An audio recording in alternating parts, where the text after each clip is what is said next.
Okay, so today I'm going to do another recreation episode, which I couldn't even fit recreation into the title, which just means it's not like about one dedicated topic the way that some of my episodes are. But basically, this is like a little joke quote that I had said in the past. It's kind of like, oh, I could have written a story or a book about these same things, and maybe I should, but like these same philosophical concepts, and I've written a lot of short stories, but it's almost like this is a true thing, is that like I could have done that, but then I realized I am the main character in that story, or like why not just be that person? So it's like, because I have that cognitive dissonance with poly favoritism or escapism, like sure, I could write a fictional character that abides by this absolutist philosophy, and there's a lot of interesting things to go into, and again, I have written a lot of short stories to that effect. But then you realize, like, that's not going to change anything because, oh, it's just a story. There's plenty of good stories out there. You might be able to make money from it and then use that to do something. But it doesn't actually change anything, right? You're not going to change the world. Even like, oh, Tolkien with Lord of the Rings, did it really change the world? Or Harry Potter, right? Maybe J.K. Rowling can change the world with the money that she made. But the books themselves really don't change anything. If anything, they reinforce the way things already are. Right, and so what that means is that, right, like you almost have to be the change you wish to see in the world, as Gandhi said, or whatever, just, it's something more than that. It wouldn't be enough for me to just do that. That's how intrinsic it is to me. So it's not like, oh, I'm just doing it just to make a story or to make money or something. Like it's something, and I'm not saying people who do that are doing it just for that reason, but there's something deeper. Like, you dumb it down. You take an idea, right? Like this is where a lot of fiction comes from. Unfortunately, people forget this. Like, oh, it's just for entertainment, it's just for escapism, but it's not. What bro even doing? I'm driving and talking about random philosophical things. How's it going? But no, it's basically like, oh, you write a story about it, and then it's escapism, and it distracts people, and it, reinforces the current state of life, right? It doesn't actually change anything. It doesn't actually make them, it's always the same thing. It's kind of ironic. I'll say this like with Avatar. Oh, Avatar, part of the theme of it is, oh, we should live a more naturalistic lifestyle, or, whatever. Be more minimalistic like the Na'vi are. But then, right, you're going to a theater and you're spending money and you're part of this modern corporate consumerism society. So it's kind of like nobody is actually taking that message out of it. Just like with most fiction, nobody is actually, it doesn't matter what it's about. It doesn't matter what the theme is. It all gets lost and dumbed down, and right, so it really is meaningless. It's just vapor, it's just entertainment, it's just escapism, it's just to distract you, right? So there's like this pretense of somewhat, especially with certain like artsy pieces of work, that, oh, there's some deeper meaning, but it doesn't matter what the meaning is, right? None of it ever changes anything. It just reinforces the state that you're currently in and distracts you. So in a way, it's almost mocking you a little bit. Like, oh, here are all the things that you would consider contradictory about society or give you cognitive dissonance. It'll make you aware of all those things, or it'll, it might make a joke out of them. It might make something profound out of it.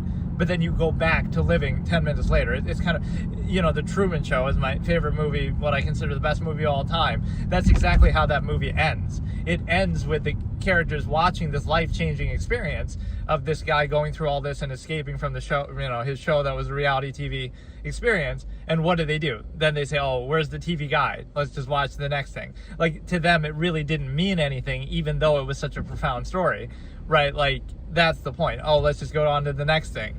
There really is no substance. What would it take for people to actually change whatever the change is, right? In my case, this would be like, okay, to be objective and to self-actualize from an inherent base state and define your own measure, which basically just means is like, I'm not even saying ever what anybody should do, right? The whole point of it is being objective.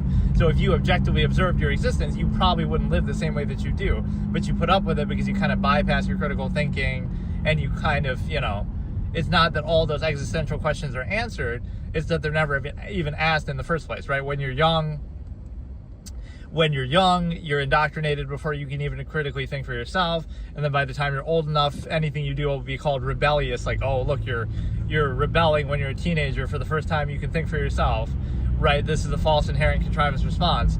That like all these things are forced upon you, but now you're supposed to treat them as though they're absolute. So there's never a chance where you actually get to think for yourself freely. Maybe if you make a lot of money or something, then you can finally feel a little bit free. But even then, you're earning it through the contrivance state, so you're kind of validating it, reinforcing it nonetheless. or you become the very thing you swore to destroy, in the sense that you're vouching for contrivance, even that you benefit from it. And then the other interpretation that I would say is like, fiction is meant to, in a way, right? It's meant to bypass censorship, so you can say things that you otherwise wouldn't be able to say, right, in everyday life or whatever. Like, it'd be censored by the government or corporations or media and so forth. But that's one of the purposes of fiction, right, is to bypass censorship. So I have this expression that I always say, like, it's a sad reality, but it's often true, that there's more truth in fiction than there is in reality in day-to-day life, with the amount of, how everything's dumbed down, how everything is like, very mundane and about minor little things. So nothing really, of substance is ever said or done in everyday life. It's just, we did this at work today, and it's just very, very mundane, reinforcing kind of things. So for something truly profound or meaningful, right, to get through, it's ironic. If you said the same thing, this is a good way to display what I'm saying.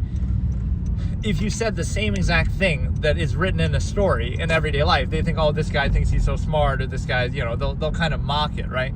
But that same thing they'll hang on their wall, or they'll have, oh, my favorite character from this favorite show said that, or and you worship it and you buy it and you watch it all the time. So the same thing that you value in pretense, oh, if a fictional character says it, it's okay, but if a person says it, it's somehow bad, or it's somehow them trying to show off, or it's you'll treat it negatively.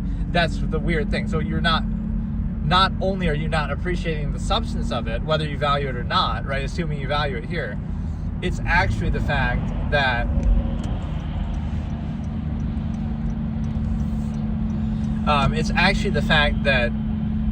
hey, how's it going? Like, what was I saying? It's the fact that not only are you not valuing it, but you actually have some sort of dissonance with it, where you say you can only value it if it's separated and in some fictional frame of mind, right? It's like without the burden of consequence. If you value that in real life, then you'll feel obligated to actually do something and change, right? To protest or to be an activist or whatever the cause might be. So you take away the burden of consequence, and you want to feel gratified and self-righteous about it in fiction, etc. But then you say that's all it is, right? You'll feel good about it for a second. I'm from Syracuse, New York, like central New York.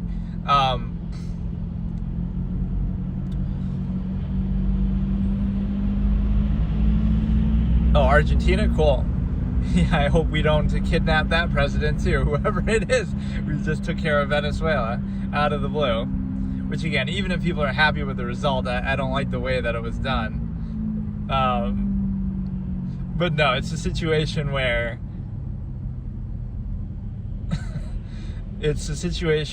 again, fiction will be reinforcing. So for some reason, people feel more comfortable valuing something, again, when there's a fictional pretense behind it, instead of just valuing it inherently for what it is. And then the other issue is the fact of, again, there's more truth in fiction than there is in reality, because everything's either dumbed down or censored by government, etc. No, I don't speak Spanish. I don't speak any other language, actually, except for my own that I invented, which is called Absolutist speech, which is where you just shorten words. It's kind of interesting, but it's more a texting kind of language where you short form everything. I would rather invent my own language than to speak one. But no, it's a situation where what's funny with this is maybe I was starting doing it ironically a little bit, but it's gonna, with my sheer commitment to it, it might actually turn into something where, I don't know, there is something more to it. I'm realizing as I'm doing it more and more. Because like it's almost a form of giving up. Like, oh, I'm doing it this way rather than something else because I don't think people are smart enough to get it. So you almost have to dumb it down a little bit. But it's sort of like, that would be the point. Fiction is like, okay, you take something and you dumb it down and defeat the purpose of it, right? Oh, people wouldn't value the same quote or the same logical razor or the same idea, but they will value it if I dumb it down and add some special powers and superpowers, and I add some, that becomes the focus. So which is for which? Are you pretending to value the superpowers and effects, but really you value the profound meaning there? Or are you pretending to value the profound meaning and really you care about the special effects? Like, clearly that's the case. But that's when I hate when people say, like, oh yeah, I watch Star Wars for the story, or I watch whatever for the story. You obviously don't, because you're trying to tell me there's not other good stories out there. The reason why those movies made so much money isn't because of their story, even if you think it's good. It's because of the money. Oh, nice. English and Spanish. Right, there's plenty of other good stories. So you won't see Wild Strawberries or any other movie make millions of dollars, or like hundreds of millions of dollars. But, the Star Wars movies do. So even if you say the story is good, that's not the reason why people like it compared to everything else so much, right? It obviously comes down to the effects and other things. So it's more of a pretense. And so, again, what is most popular isn't always most skillful or profound. However you decide to measure it, I can't really say. But, it's a situation where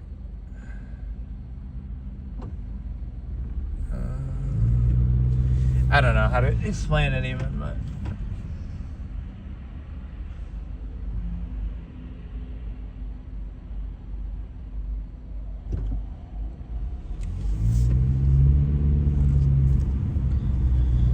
at least we're on a different route today, but I kind of don't like it because I don't know it as well, so hang on. But yeah, there is like a certain self-actualizing element to that.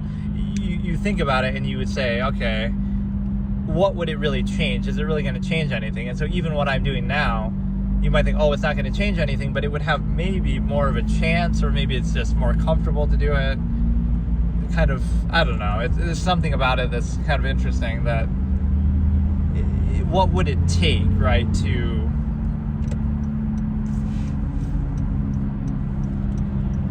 what would it take to really change something? And it wouldn't be, you could write the best book in history and it wouldn't really change anything. You could do anything you want. You have to like almost put yourself on the line and like, I don't know what it would take. So it's a form of, again, like giving up in the way that you can't just, try to do something profound. You have to sort of mask it somehow. You have to, because everything comes down to like the ego basis. You either have to appeal to people's ego and cult of personality, and that's the kind of thing people react to and respond to, or you have to like, appeal. You almost would have to bribe them, because like every power structure is always like that. Oh, they'll give you welfare, they'll give you free stuff, they have monopoly over means, resources. So that'll be the defining factor, not any ideals or standards that you have. And so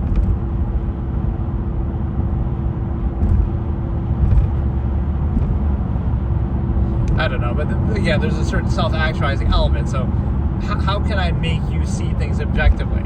That's all I want. Like what I call almost like qualify it.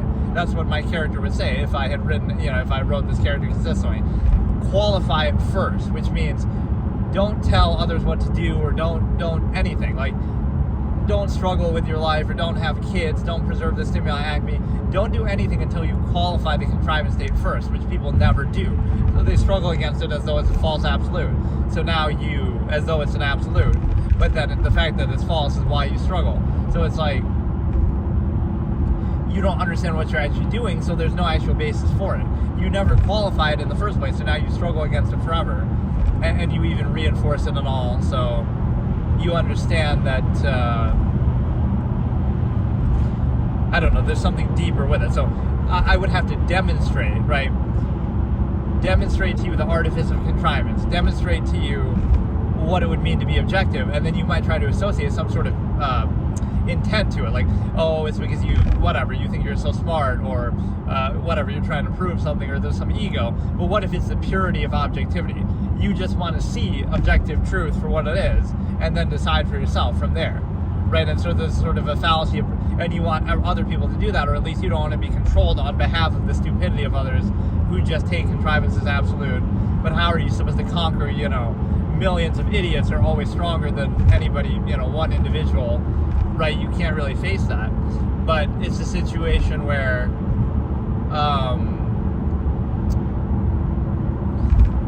again, could you demonstrate it? Could you go out in public and speak? Could you, somehow put yourself on the line? it's something more sacrificial. It can't be something comfortable. It can't be, oh, just do this or just write a book. Like, that's not enough, right? But again, if you try to attach an intention, it's kind of like, oh, anybody can be objective. There's nothing smart about being objective. But that's even when people characterize it that way, or anything, it's like they're trying to attach an ego thing to it. Like, oh, look how smart you are, how smart you think you are. There's nothing to it like that. It's just about being dumbed down by a contrived state or not, closer to your inherent objective self. But it's something that you realize when you're younger, right? And so we have all these modern labels and conditions that we try to invent, and all these drugs we try to dumb down people with, right? Why do you need all that if it's a sound, logical state? But you have to understand this part. If there's 8 billion people on the planet, there's not a one-size-fits-all, or even like hundreds of millions within your country, let's say. There's not a one-size-fits-all where all people want to behave and live the exact same way, roughly, or within the same society or contrived state and same culture. There's no such standard that says that. So when you deviate from that, oh, you have some condition, or oh, you need therapy, or oh, you need drugs, or oh, whatever. But why can't it just be that, oh, that goes against your inherent nature? You're being trained like an animal. You're being put in a cage. You're being, restricted and told you have to live in an exact certain way.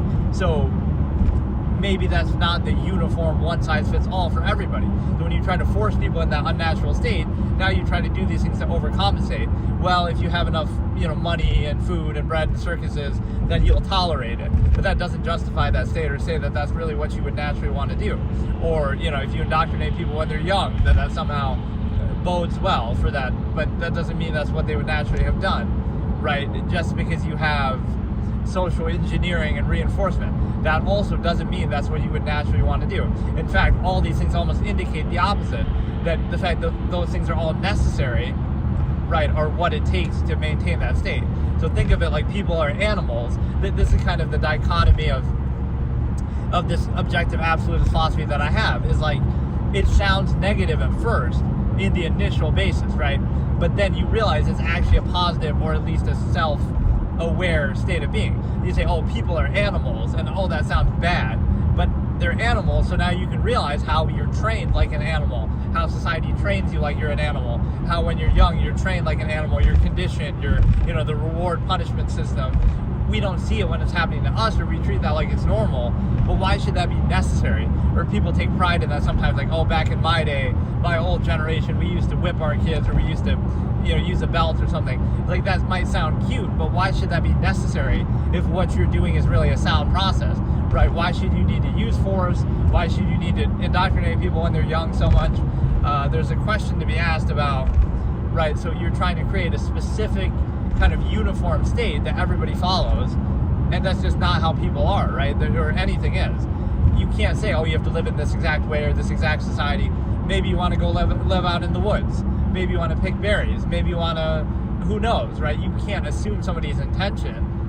You can try to bribe them with overcompensation of technology and convenience and say, well, it's easier, we have abundant resources, it's safer here. Dr. Breen's quote from Half-Life 2, how about that? It's safer here, it's convenient, but none of that actually justifies the state, right? In a way, it almost casts doubt because, oh, it's just any state, any country could do that, like we have monopolization over resources, so we act like that validates us, but you could do that with anything then, so.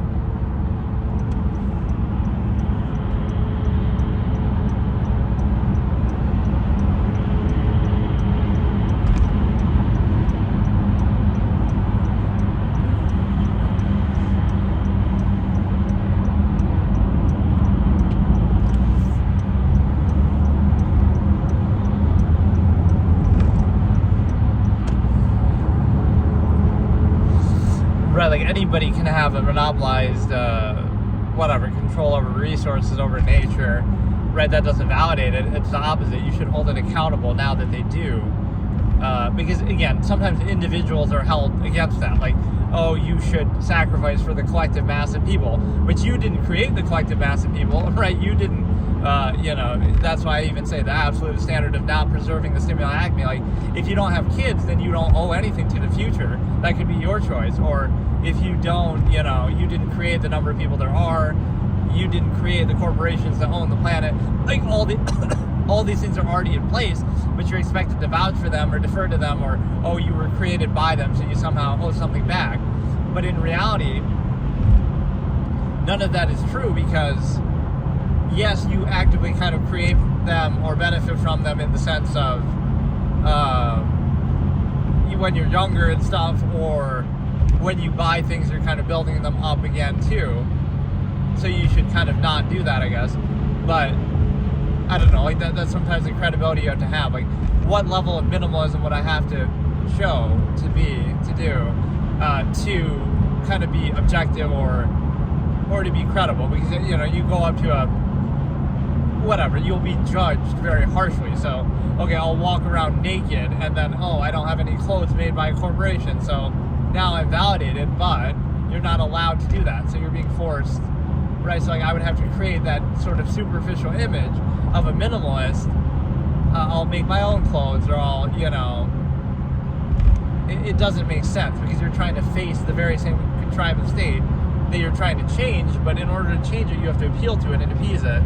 So like, if you do appease it, then they'll say, oh, but look, you're doing the same things that our contrived state does. But that validates it, even if you're doing it just to appease them and because they force you or pressure you. And if you don't do it, you'll be dismissed. So you're dismissed for not doing it, but you're also used as validation for doing it. Like, you know, if you Bro thinks he's Tony Stark Industries over here, Stark Tech, but no, it's a situation where I don't know if you can even see that super well. You should be able to.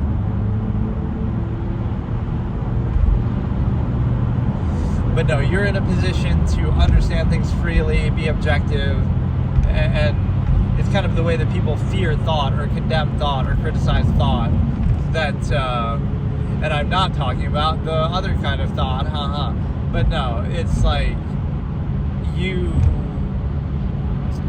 it's somehow a bad thing to think. And the fact that the same way, like, oh, you have to use drugs to cope with the contrived state, so it's your fault, not the fault of the contrived state, or again, that it's uniform, even by the same pretense of what you value, right? Like, oh, the purpose of it is efficiency or whatever, quality of life or something. You could hold it accountable by the same standard there, and it could always be improved, or even that your standard is different. So in either sense, you're kind of doing the same thing. But yeah, it's a situation where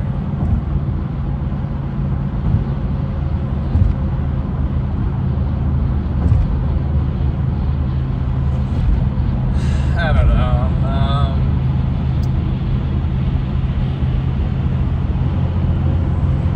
You would have to understand that, you know, thinking is not the enemy, being self-aware, being objective, those things are not the enemy. They're just a reflection of what is already there, but that's kind of what it shows you is the contrived state requires you not to think about it, and it also requires you to kind of actively counter thought, or again, reinforce it socially or stuff like that. But that's the best way to control people, is through their own ego, through their own ignorance and limited experience that you try to appeal to their, like, it's kind of people take themselves seriously or treat themselves as credible and insist upon it, but you shouldn't, right? If you're self-aware, you would think, oh, well, you're very limited experience. You know only a fraction of all that there is, all of collective human knowledge, and even that human knowledge is only a fraction of all that there is. So how can you take it seriously, but you somehow do, right? Like, it's not credible. So you kind of use the ego as a placeholder. So there's a certain, like, self-awareness that you have to have, and you could say, you know, don't be too arrogant, or don't be too sure of yourself, kind of.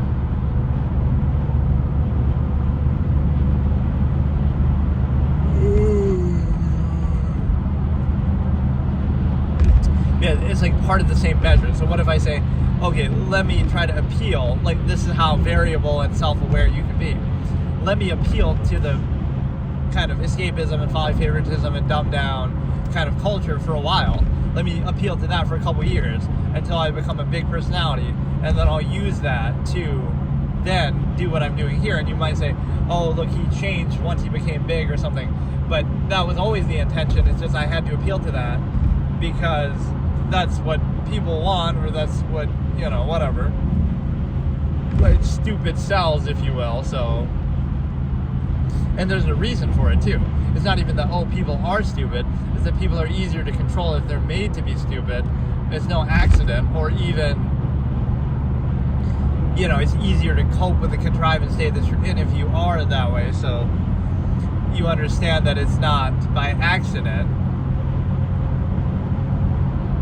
in a way like you would have to be. So that's why the contrived state you're in doesn't exist to maximize your potential or to enable you.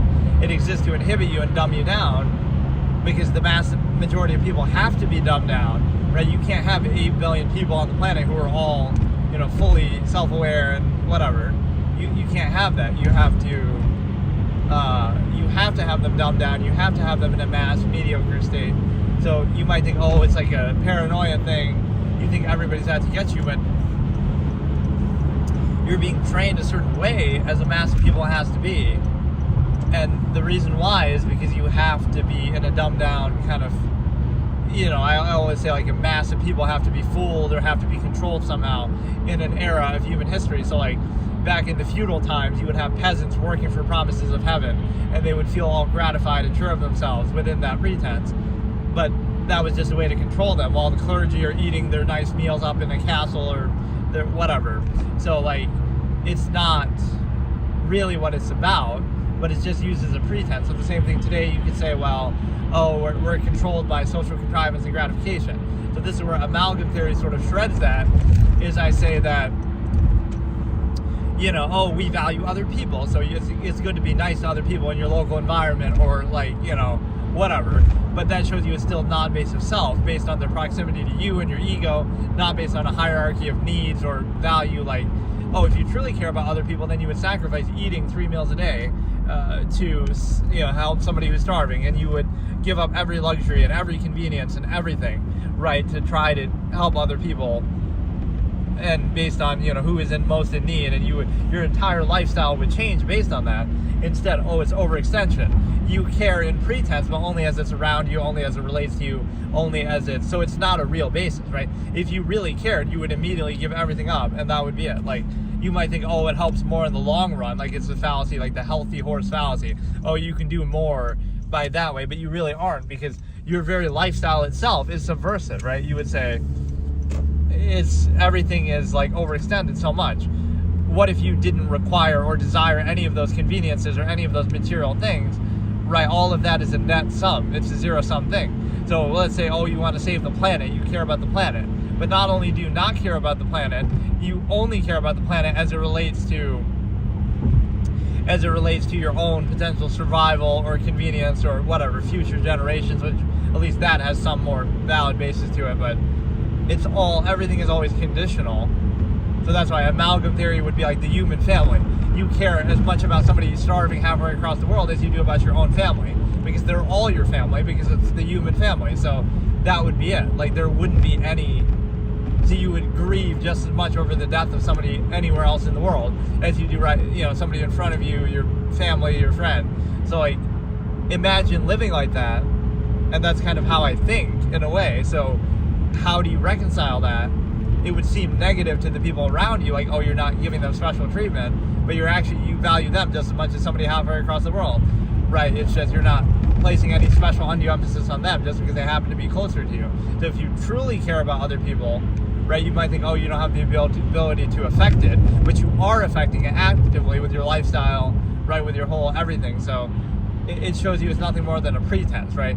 What a coincidence that your value of other people fits comfortably into your life with all this, modern technology and modern, conveniences, and then you care about other people in terms of being socially nice to them, but that's not a real basis, right? You don't really care about other people. You care more about stroking the ego of somebody near you than you do about actually somebody else's survival or, necessities. And with the sheer number of people, it shows you a general lack of value for human life, right? Anything mass-produced suffers in quality for it, including life itself. There wouldn't be this many people if people really thought about it, or, again, were aware of the stimuli-agony basis kind of kills your credibility when you have kids, in a non-vouching state where you would have some conflict of contrivance, self-created. But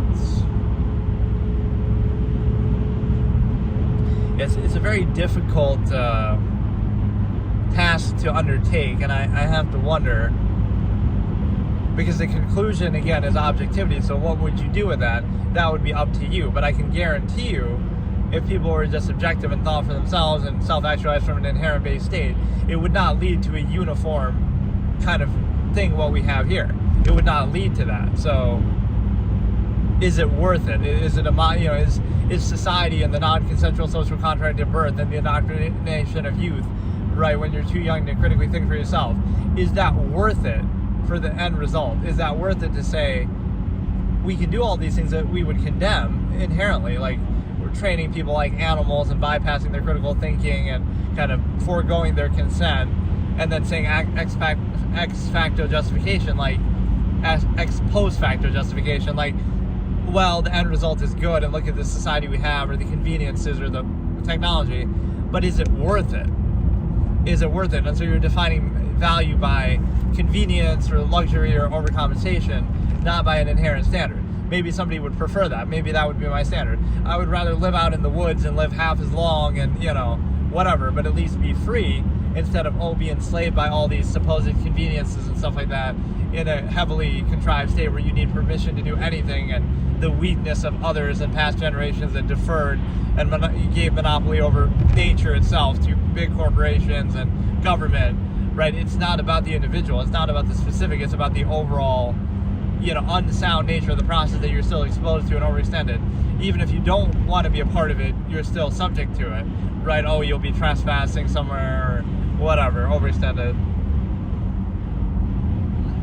So it's a difficult thing to explain, but again, what are the chances that your way of thinking or any standard or value or measure that you have would lead to this exact state that we're in right now? What are the chances? And it is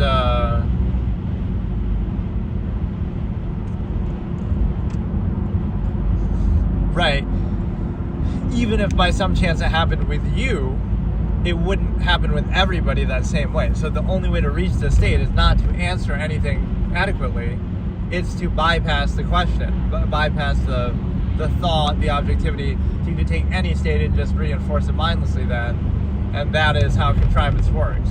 It's not a credible process. It arrives at the conclusion, again, an ex post facto justification that, well, the end result is good, so it's okay to brainwash people when they're young and indoctrinate them, bypass their critical thinking, forego their consent, right, the non-consensual social contract, and then when they're old enough to think for themselves, will frame everything in false duality, think that they're rebelling against something, but that they didn't choose in the first place, that they were subject to, and then we'll kind of hold it over their head or starve them out, which is, again, dictators could do that to validate themselves, or anything could do that, like,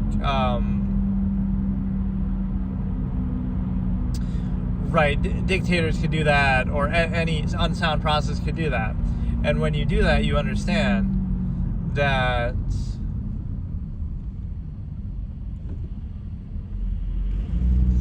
right, it's a situation where you have already established empirical basis, and you use that to say, well, look, we have these resources already, and so we're going to threaten to starve somebody out if they don't agree with us. Not only is that not a credible basis, it kind of shows you how forced and compelled that state is.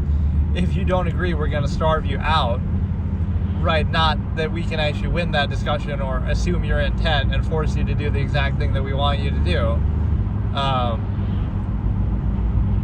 Again, even the weak zero-sum longevity process doesn't work here, because you have half-mass hedonism, as I've explained, that isn't consistent with that. And so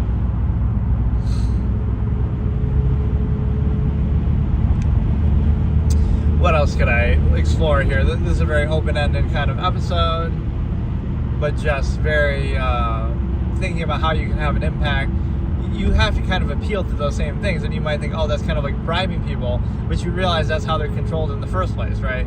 like I said, the starving out. Oh, you have to agree with your parents or do what they say, otherwise they'll threaten you, they'll physically harm you, or they'll threaten to withhold food and sustenance. And it's like, okay, so you'll go out and get food yourself then. Oh, but you can't. You're not allowed to. Right? This is kind of the death knell of contrivance. It's one thing, okay, your parents aren't going to give you food. Oh, so can I go and go pick some berries and get it for myself in nature, even as a kid? Oh no, you're not allowed to do that. Right? So that's the real tell of the contrivance state. See, the issue that an absolutist would have isn't that, the hard work or, doing some functional thing. Right? That wouldn't be the issue.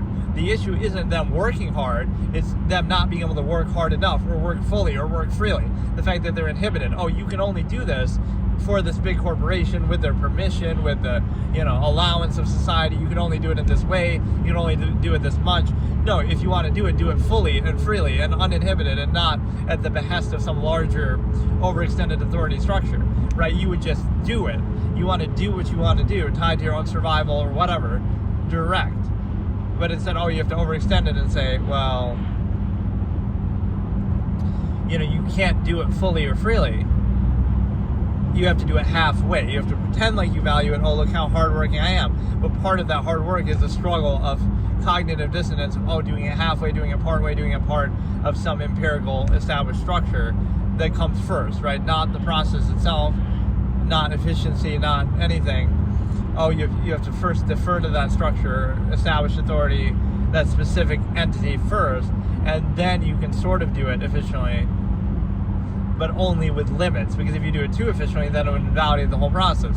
Then you don't need to specify it. So efficiency is secondary to this contrivance, and even so far as, again, if there was a medicine that cured all diseases and everything, the doctors would go out of business. So, right, there's an incentive not to even do that, right, to sort of necessitate itself. Well, that's the very design of society. Like, let's get people to the point where they can self-govern, and then everything's fine. Right? Like, imagine with all the technology we have, with all the knowledge and accomplishment, shouldn't we be closer to that point? Okay, now we can self-govern and we don't need anything. But, right, that'll never happen. Right? So you have all this technology and convenience, but then that's used to control you. That's used not to, you're made to rely on it. When as an individual, nobody needs that. You don't need running water. There's plenty of water in the world. You don't need, fast food and things. You can just go out and hunt and fish for yourself, right? And you might not be used to doing those things, but that's because you're controlled by that very thing, that very state. As in, you're in a contrivance state where everything is already like monopolized and organized that way. So part of it is like a laziness thing. Like, you could do that if you really wanted, but it's just easier not to. So that's how contrivance wins over a mass of people. You just make it easier, more convenient, but it's not actually, or everything is always specified. Like I say, don't specify the conflict. It's about the individual and your fault for not tolerating or overcompensating for the flawed process. Not that the process is actually flawed. And so...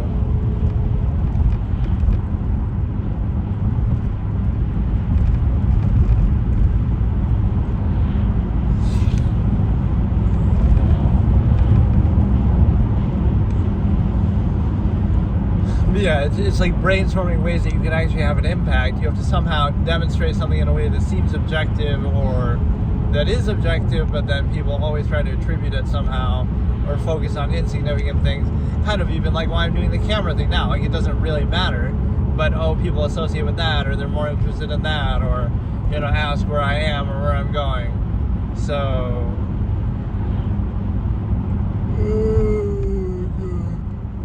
a cult of personality is such a strong thing. Like, why do people value something?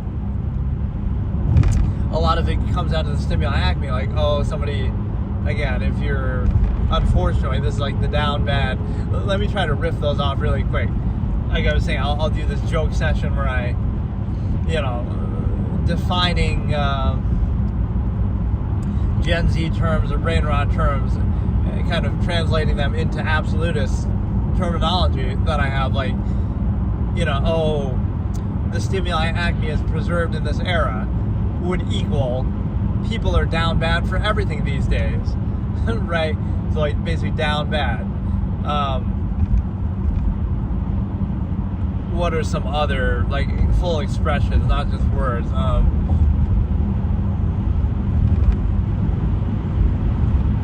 Like even Riz, like saying, oh, this guy has great Riz. You can say, this guy adequately overcompensates for the contrivance state and bypasses your critical thinking using social contrivance, which is anti-thought. That one doesn't work quite as well, but that one actually is very perfect. The stimuli acme is preserved in this era would be like, people are down bad for everything, or people are down bad these days, like,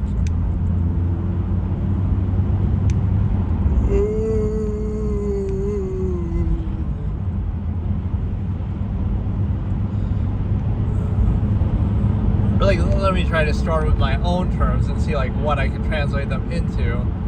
So, like, what is one that has to do with like relying on technology, the machination process, or yeah, an absolutist would eat and leave no crumbs, right? The way that people say, like, that's what it means to live life as an absolutist. You eat everything and leave no crumbs, even in nature itself. And this is the way I'd have to explain it, like, fucking,